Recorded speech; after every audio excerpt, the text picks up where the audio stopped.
prochain sujet dans le module d'égalisation est le OFDM, une modulation multiporteuse. Ce n'est pas vraiment une égalisation, mais c'est plutôt une manière de confronter le même problème qui exige une égalisation. Donc, c'est une modulation qui essaie d'éviter l'interférence intersymboles au lieu de le corriger. Donc, avec la technique que nous avons vue à date pour l'égalisation, nous avons transmis les données par un canal et le canal a introduit des interférences intersymboles et nous avons corrigé ces effets avec différents égaliseurs. Ici, c'est plutôt d'envoyer l'information dans un certain format qui va rendre le signal reçu au récepteur pas avec cette interférence intersymbole. Donc, il y a deux techniques. La première, c'est l'OFDM. Le deuxième, c'est le DMT. Et les deux il y a beaucoup de recouvrement entre ces deux techniques.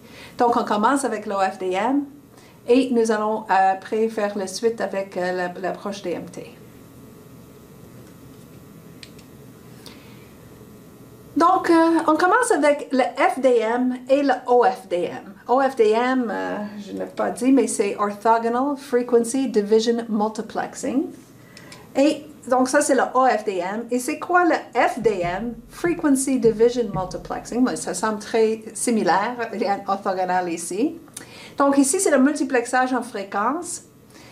Mais il y a une différence, pas juste dans le vocabulaire, mais aussi dans la manière qu'on exploite ces deux techniques. Donc, quand on parle de FDM, on parle typiquement d'avoir plusieurs usagers. Plusieurs usagers qui vont avoir des communications simultanément. Et nous allons donner à chacun de ces utilisateurs une fréquence qui est allouée à lui pour qu'il fasse des transferts d'informations. Donc, à ce moment-là, chacun de ces utilisateurs qui sont différents, ils ont chacun un oscillateur physiquement différent. Donc, si on utilise la fréquence F1 pour utilisateur 1, il va avoir un oscillateur qui est spécifiquement pour F1. F2, F3, ils vont être séparés physiquement et chacun aura un oscillateur. Donc, par exemple, supposons qu'ils sont des postes de radio. Chacun a un poste de radio, le radio X est séparé, que le choix FM et tout ça, chacun a une fréquence allouée. Donc, physiquement, ces antennes sont séparées. Donc, chacun a une fréquence différente. En général, on utilise la détection non cohérente pour le FDM parce que c'est pas cher. Donc, ça, c'est une situation où il faut partager les fréquences qui sont disponibles, mais sont utilisées simultanément. OFDM. Donc, c'est certain que je vais décrire c'est quoi le O, qu'est-ce que je veux dire par orthogonal. Mais typiquement, c'est pour une seule usager. Ce n'est pas cette situation où j'ai différents utilisateurs, je vais allouer à chacun une fréquence. On utilise la même chose en cellulaire des fois aussi. Ici, c'est une connexion. Donc, c'est utilisateur A qui veut communiquer avec utilisateur B. Et ils utilisent toutes les fréquences, toute la plage de fréquences, mais ils vont le subdiviser eux-mêmes pour des raisons spécifiques à eux. Donc, ce n'est pas pour partager entre plusieurs. Donc, à ce moment-là, nous allons voir qu'il y aura des symboles qui sont différents à chaque fréquence. Donc, ici, on peut avoir je vais décrire plus en détail. En général, on utilise une détection cohérente aussi pour l'utilisation de OFDM. Donc, FDM, cette idée multi-usager, OFDM, un seul usager qui décide de diviser la fréquence allouée à lui en plusieurs sous-sections pour des raisons que je vais expliquer. Donc, pour l'exemple de FDM pratique, comme j'ai mentionné, c'est des postes de radio. Au récepteur, nous pouvons avoir un récepteur pour chacun des postes, il y aura des signaux différents pour chacun. En réalité, nous allons avoir un seul filtre synthonisable et on va détecter bon marché. Mais en tout cas, c'est la détection non cohérente avec des utilisateurs qui sont séparés physiquement. Donc, pour le FDM, c'est ça que je vois ici en haut, fréquence 1, fréquence 2, différents utilisateurs. Parce qu'ils sont séparés, parce qu'on veut des composants bon marché, on va en général laisser une bande de garde entre des postes pour que certains qui choix FM ne fait pas de problème pour énergie. Donc, à ce moment-là, c'est pas le plus efficace spectralement. Donc, une différence entre le FDM et le OFDM, est-ce que pour le OFDM, je vais avoir la séparation minimale entre les fréquences. Donc, ça va être super efficace spectralement. La raison pour laquelle ça marche, c'est parce que je n'ai pas d'autres utilisateurs. Chacun de ces oscillateurs n'est pas synchronisé avec l'autre oscillateur. Donc, c'est pour ça que j'ai besoin d'une bande de garde. Ici, c'est parce que je suis juste un seul utilisateur. Je n'ai pas besoin de synchroniser avec ou partager le canal avec des autres. À ce moment-là, je peux faire l'espacement le plus étroit possible. Je dis que c'est le plus étroit possible, mais il y a une autre raison pour laquelle je peux utiliser cette approche d'utiliser la séparation minimale. C'est parce qu'il n'y a pas de composants physiques que j'utilise pour rapprocher ces fréquences. Il n'y a pas de multiples d'oscillateurs qui sont dans une seule locale. C'est plutôt une approche numérique. Donc, c'est une approche numérique qui exploite surtout les DSP, le traitement signal avec le VSLI qui est très performant. Et c'est surtout l'idée d'utiliser le Fast Fourier Transform, donc le transformé de Fourier rapide. C'est le composant clé pour l'exploitation de l'approche OFDM que je vais expliquer en détail. Donc, l'idée est qu'au transmetteur, on utilise une IFFT pour traiter mon signal et au récepteur, je fais exactement l'inverse. Mais il n'est pas comme on a discuté ici une idée d'avoir différentes banques, une banque de filtres. Chacun de ces branches vont chercher une seule fréquence qui est transmise. Ce n'est pas cette approche de tout. Nous allons plutôt utiliser juste une DSP qui calcule FFT, qui fera toutes ces équivalences. Donc, je recule en arrière pour voir de pourquoi. J'ai décrit un peu ce qui est OFDM ou quelques caractéristiques. Donc, j'ai dit au départ que l'égalisation, c'est une approche quand il y a d'interférences intersymboles. Par exemple, pour un canal sans fil, entre le transmetteur et le récepteur, ça peut avoir plein de matériaux qui peuvent générer des réflexions. Et ces multiples réflexions deviennent des multiparcours qui génèrent l'interférence intersymbole. Donc, au lieu d'avoir une seule impulsion pour la réponse de canal, j'aurai plutôt plusieurs réflexions qui viennent de chacun de ces matériaux qui vont générer une réflexion. Donc, ça, c'est la source de l'interférence intersymbole. Donc, c'est la motivation qu'on avait pour l'approche d'égalisation. Et pour l'approche de OFDM, c'est on vit avec ce genre de canal. Qu'est-ce qu'on peut faire différemment pour éviter l'égalisation qui est une DSP qui peut être chère? Donc, pour comprendre le OFDM, il faut prendre cette intuition que nous avons dans le domaine temporel. Dans le domaine temporel, le canal sans fil, c'est très clair à comprendre qu'il y a plusieurs réflexions.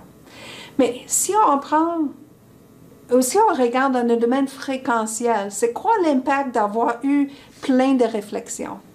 Mais dans le domaine fréquentiel, nous allons voir qu'est-ce qu'ils appellent des évanouissements. Donc, à cause de ces chemins multiples, il y aura des fréquences qui sont défavorisées et qui vont avoir une chute importante. Donc, une manière de comprendre qu'est-ce que ça passe dans le OFDM, c'est de comprendre qu'est-ce que ça passe dans le domaine fréquentiel avec un canal à multitrajet.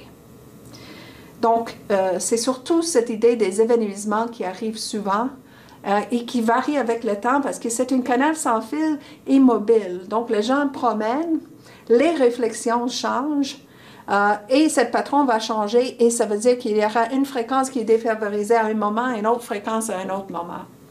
Donc ça, c'est une canal d'anévrisme.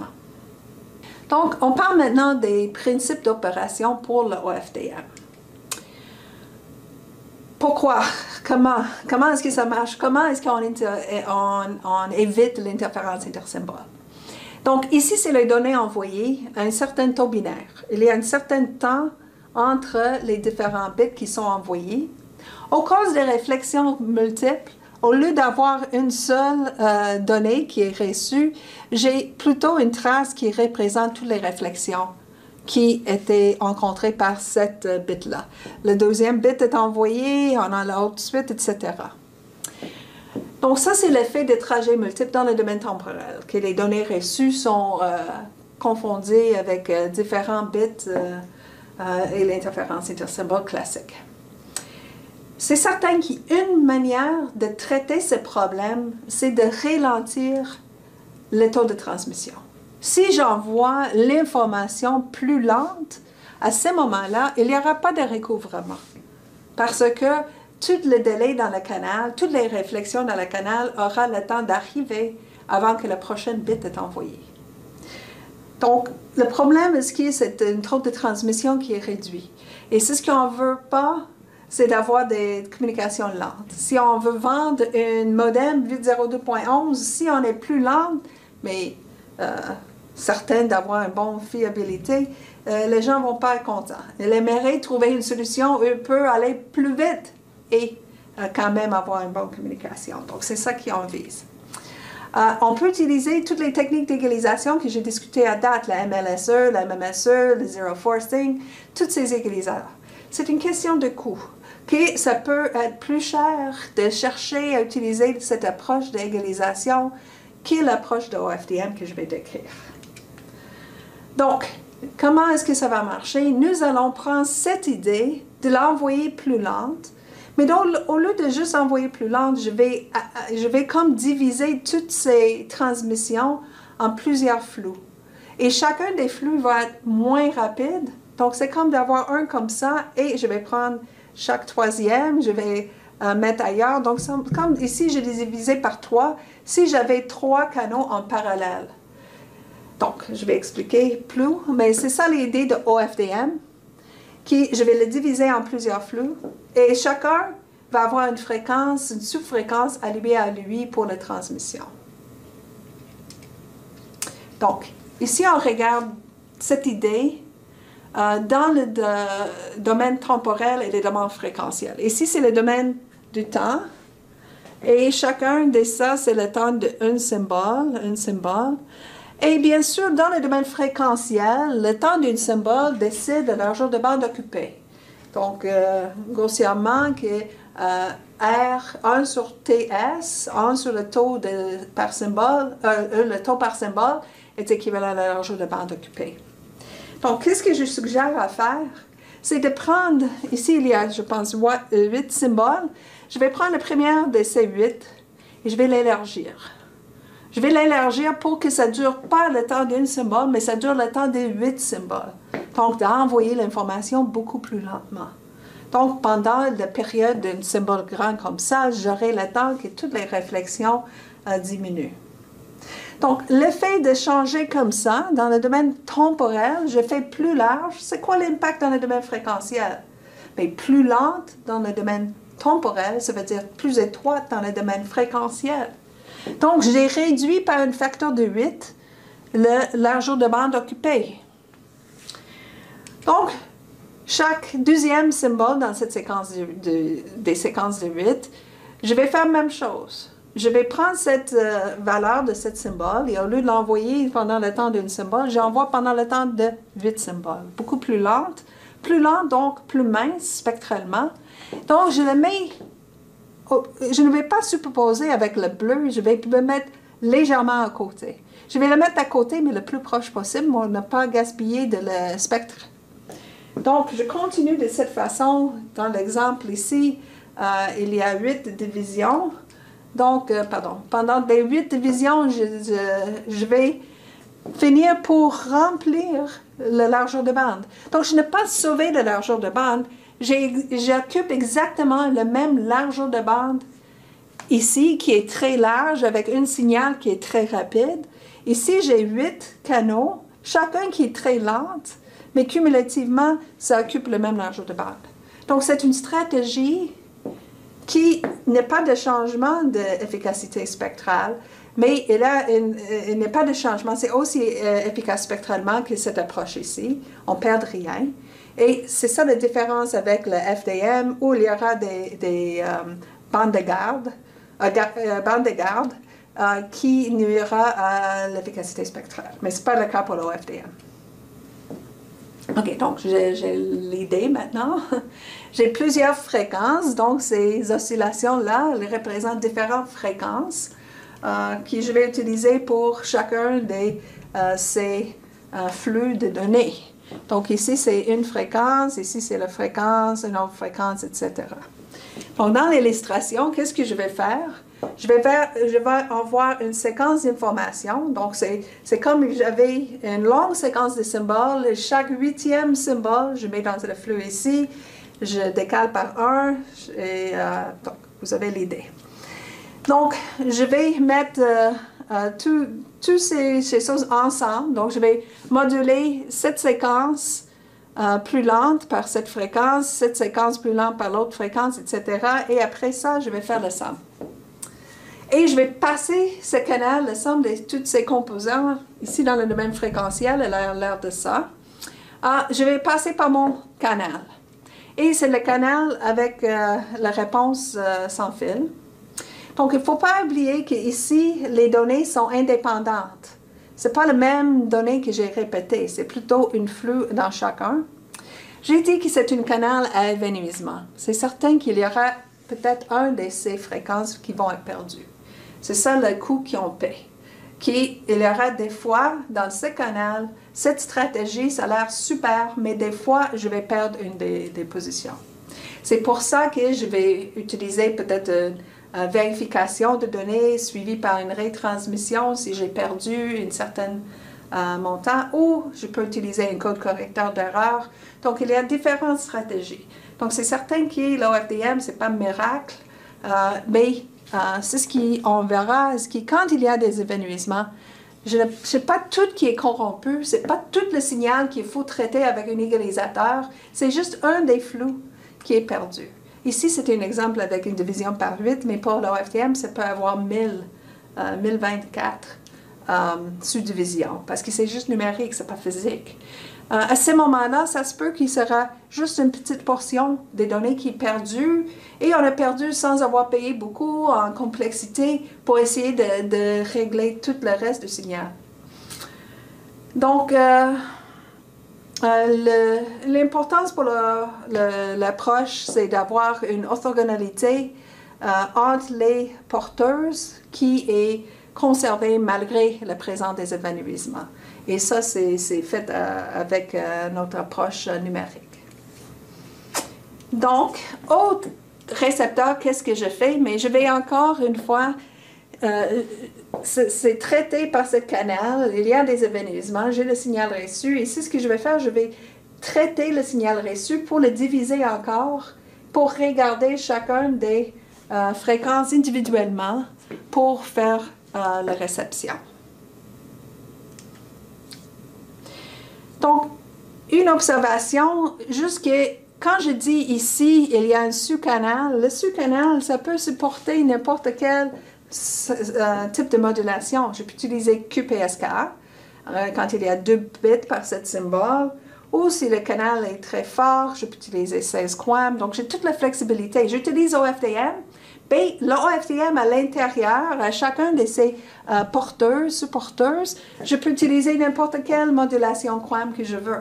QPSK, 16 QAM, carré, pas carré. Toute la panoplie des modulations s'applique aussi pour chacun des canaux dans l'OFDM. Donc, la stratégie de prendre la bande de signal alloué et les diviser en sous-bandes.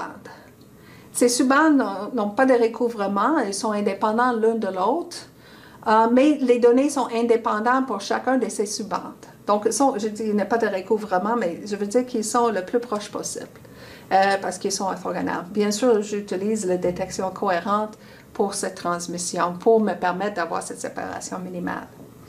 Donc, elle est très efficace spectralement. Il y a une implémentation efficace avec la FFT que je vais expliquer prochainement.